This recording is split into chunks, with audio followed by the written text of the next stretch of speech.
예, 우리 글로리아 찬양대에게 다시 한번 격려의 박수 부탁드립니다. 이번 주 화요일인 7일은요 24절기 중에 더위가 시작된다는 소서더라고요. 그리고 밖에 지금 비가 내리는데요, 장마가 시작된다고 하니까 여러분들의 가정에 비 피해가 없기를 제가 먼저 소망해 봅니다. 그러면 사도의 인사를 드리겠습니다. 하나님 우리 아버지와 주 예수 그리스도로부터 오는 은혜와 평강이 오늘 주일 공동 예배에 오신 우리 모든 교회에게 함께 있기를 바랍니다. 17세기 영국의 종교와 정치 상황은 매우 복잡했습니다.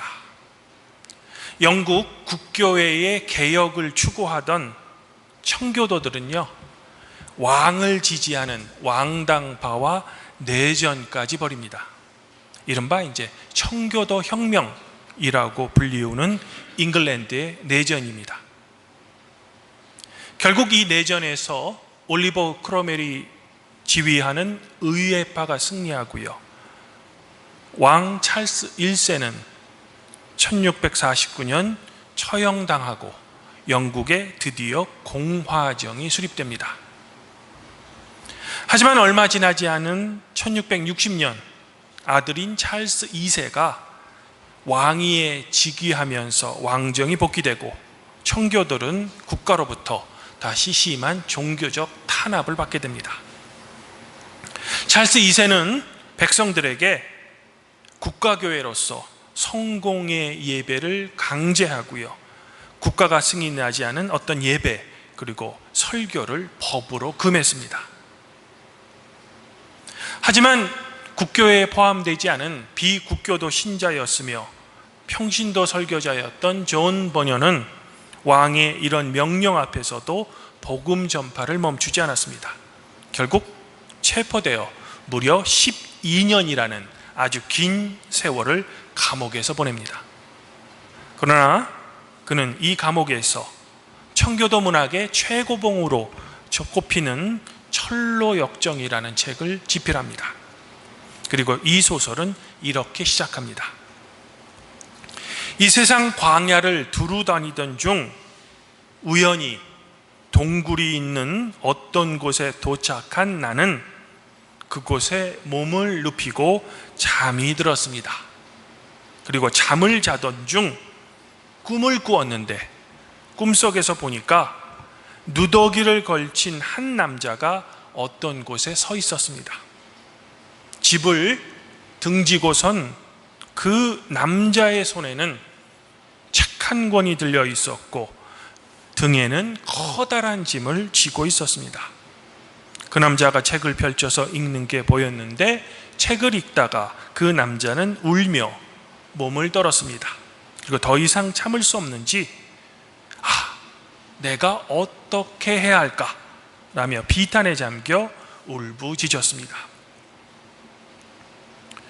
이 소설 속 주인공 크리스천이 들고 있는 책은 바로 성경입니다. 그리고 그는 성경을 통해서 비로소 자신이 하나님 앞에서 비참한 죄인임을 깨닫죠. 그리고 그가 등에 진 커다란 짐은 바로 성경을 통해 깨달은 그의 죄였습니다. 이처럼 율법은 우리가 하나님 앞에서 죄인임을 깨닫게 해줍니다. 그러나 역설적이게도 그 절망의 순간이 바로 우리 구원 여정의 시작이라는 겁니다. 이제 주인공 크리스천은 내가 어떻게 해야 구원을 받을 수 있을까 한참을 고민하다가 한 전도자를 만납니다. 그리고 전도자의 안내를 만나서 마침내 구원을 위한 천상의 도시로 가는 여행을 떠납니다. 이 여행기가 철로역정의 주요 줄거리가 되죠. 여행을 막 떠난 크리스천은 어떤 동역자들의 도움으로 마침내 언덕 위에 있는 십자가를 만납니다. 그리고 그 순간 지금까지 그를 그토록이나 괴롭히던 등에 무거운 짐이 아무런 힘을 들지도 않았는데 저절로 벗겨집니다. 그리고 언덕 아래로 굴러 떨어지죠. 감격스러운 하나님의 전적인 은혜의 순간이었습니다. 사실 이 소설을 썼던 존 버녀는 늘 구원의 확신이 없어서 오랫동안 극심한 영적 체험과 절망에 빠져 있었다고 합니다. 자신의 행위, 자신의 노력으로 구원을 확인하려고 했던 이 번연의 고뇌는 소설 속 크리스천이 그만 율법주의의 유혹에 빠져서 시내산 밑에서 불과 하나님의 진노가 너무 두려워서 떨던 모습으로 고스란히 소설에 투영됩니다. 그러던 존 버녀는 기포드 목사라는 사람을 만나게 되고요. 기포드 목사가 이렇게 매우 고통스러워하는 버녀에게 루터의 갈라디아서 주석을 선물로 줍니다. 그리고 버녀는 이 책을 읽다가 그의 영혼에 천둥 같은 충격을 받았다고 합니다. 후에 버녀는 그의 자서전에서 그때 자기의 심정을 이렇게 고백합니다. 이 책은 내 상처에 딱 맞는 책이었습니다. 성경을 제외하고 내 상처 입은 양심에 이보다 더 귀한 책은 없었습니다. 루터가 발견했던 진리, 곧 인간의 행위나 공로가 아니라 바로 예수 그리스도가 성취하신 의를 우리가 믿음으로써 덧입으로 구원받는다라는 복음을 번연이 깨달았기 때문입니다. 그 순간 번연을 엄청나게 짓누르던 그의 무거운 죄책감의 짐이 완전히 벗겨진 겁니다. 이 개인적인 회심의 그의 경험이 바로 소설 속 주인공 크리스천이 언덕 위의 십자가를 바라볼 때 그의 등에 있었던 죄의 짐이 저절로 벗겨져 굴러떨어지는 소설 속의 명장면으로 재현된 겁니다. 사랑하는 성도 여러분, 그런데 죄의 짐이 십자가 앞에서 벗겨지는 그 아름다운 명장면에서 소설은 끝나지 않습니다. 오히려 천상의 도시로 향하는 크리스천의 험난한 여행이 그 순간부터 본격적으로 시작됩니다.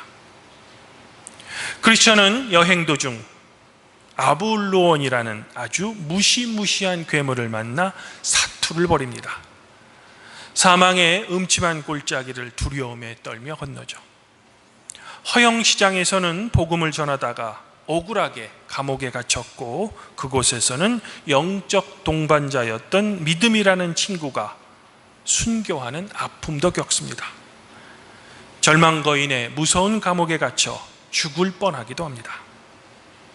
즉 십자가 앞에서 죄의 짐이 벗겨졌다고 해서 우리 신앙의 여정은 끝나지 않는다는 겁니다. 십자가 앞에서 죄의 짐이 벗겨졌다고 해서 우리의 삶의 고난이 마법처럼 사라지는 것도 아니라는 겁니다. 오늘 복음서에서 예수님께서는 우리에게 이렇게 말씀하십니다. 수고하고 무거운 짐진 자들아 다 내게로 오라. 내가 너희를 쉬게 하리라. 힘든 이 세상을 살아가며 지치고 너무나도 힘든 우리에게 이보다 더 큰 위로가 되는 주님의 말씀은 없을 것 같습니다. 그런데 어떤 분들은 이 말씀을 문자 그대로 이해하셔서 우리가 예수님께로 가기만 하면 만사형통하고 아무런 세상 일도 하지 않고 세상에 어떤 걱정, 고통도 없는 완전한 안식과 쉼을 얻을 수 있다라고 생각하시기도 합니다. 하지만 안타깝게도 오늘 예수님의 말씀은 그런 의미가 아닙니다. 왜냐하면 예수님께서는 곧이어 이런 말씀을 하시기 때문입니다. 나는 마음이 온유하고 겸손하니 나의 멍에를 메고 내게 배우라.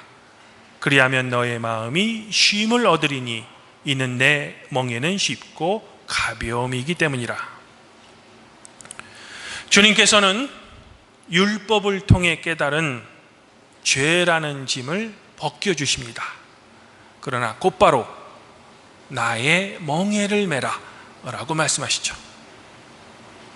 그러므로 우리가 이 세상을 살아가며 경험해야 하는 우리의 삶의 무게와 고통은 여전하다는 겁니다.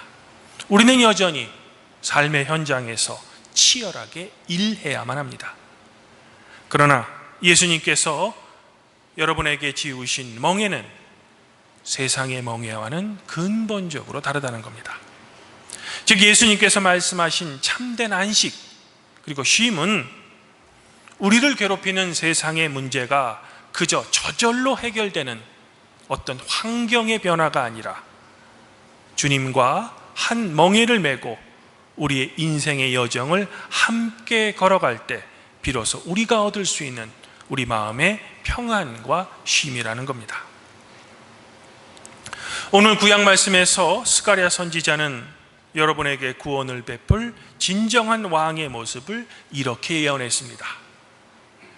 그는 공의로우시며 구원을 베푸시며 겸손하셔서 나귀를 타시나니 나귀의 작은 것 곧 나귀 새끼니라.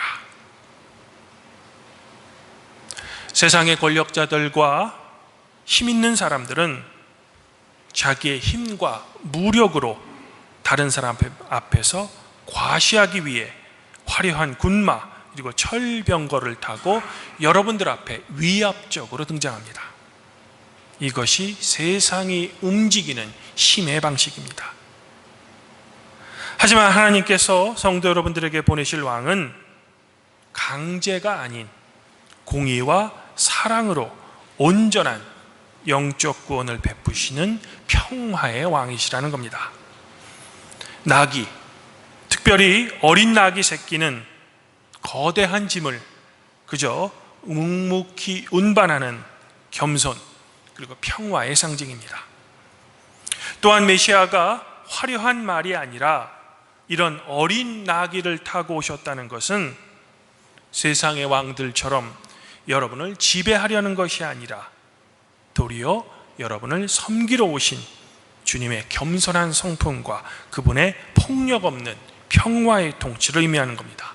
그리고 실제로 예수님께서는 예루살렘에 입성하실 때 나귀 새끼를 타심으로 구약 스가랴의 예언을 완벽하게 성취하신 겁니다. 그리고 이 온유하고 겸손하신 평화의 왕이 바로 여러분의 삶의 멍에를 함께 메어주신다는 겁니다. 주님의 온유함 그리고 그분의 겸손함의 멍에를 맬 때 그동안 내 힘으로 아둥바둥 버티던 내 인생의 무거운 짐은 주님의 전능하신 능력 뒤로 가려지게 된다는 겁니다. 짐은 여전히 지고 가지만 주님께서 나와 함께 메어주시기에 더 이상 그 짐이 감히 나를 무너뜨리지 못하는 주님의 은총의 신비를 우리는 경험하게 된다는 겁니다. 사랑하는 성도 여러분, 그러면 구체적으로 우리가 삶의 현장에서 예수님의 온유하고 겸손한 멍에를 함께 메고 동행한다는 것은 어떤 모습이어야 될까요? 세상의 멍에는 내가 혼자 다 책임져야 하기에 항상 우리를 불안하게 하고 우리를 조급하게 만듭니다. 그러나 주님의 멍에는 주님과 함께 지죠. 그러니 세상을 살면서 너무나도 힘들고 지칠 때면 이 세상에서는 왜 나 혼자뿐일까? 라는 외로움을 벗어던지시고 주님께 기도로 간청하시기 바랍니다. 내 삶의 고민과 아픔을 주님께 솔직하게 고백할 때 주님께서는 우리 마음에 세상이 줄 수 없는 평안을 선물로 주실 겁니다. 세상은 군마 탄 것처럼 큰 목소리를 내고 힘을 과시하고 어떻게든 상대방을 이겨야 내가 안식할 수 있다라고 우리를 속입니다. 그러나 우리는 그리스도인으로서 가정과 일터에서 나귀 새끼를 타신 주님의 겸손함을 선택해야만 합니다. 남편과 아내에게, 그리고 나의 자녀에게, 직장 동료에게 내 주장과 나의 혈기를 먼저 내세우기보다는 주변의 목소리를 한 번 더 들어주고 한 걸음 양보하는 어린 나귀의 겸손을 우리의 삶에 실천해야 한다는 겁니다. 그러면 그 겸손의 자리에 주님의 평화가 임할 것입니다. 또한 내 삶을 괴롭히는 고난을 왜 나를 이렇게 망가뜨리는가 라는 생각이 아닌 내 믿음을 정금처럼 굳게 할 성화의 도구로서 한번 생각해 보시기 바랍니다. 철로 역정의 크리스천이 만난 아블로온과 사망의 음침한 골짜기는 결코 그를 무너뜨리지 못했습니다. 오히려 그를 더 단단한 하나님의 백성으로 빚어냈죠. 그러니 여러분들이 늘 경험하시는 경제적인 어려움, 어떤 사람과의 관계의 갈등, 그리고 나를 힘들게 하는 육체의 질병 앞에서 낙심하여 울지 마시기를 바랍니다. 그 대신 이 고난을 통해 주님께서는 나에게 무엇을 가르치셔 하시는가를 스스로에게 묻고 배우시기를 바랍니다. 주님의 멍에를 메고 배우는 자에게 고난은 결코 절망이 아니라 여러분 믿음의 성장의 축복이 될 겁니다.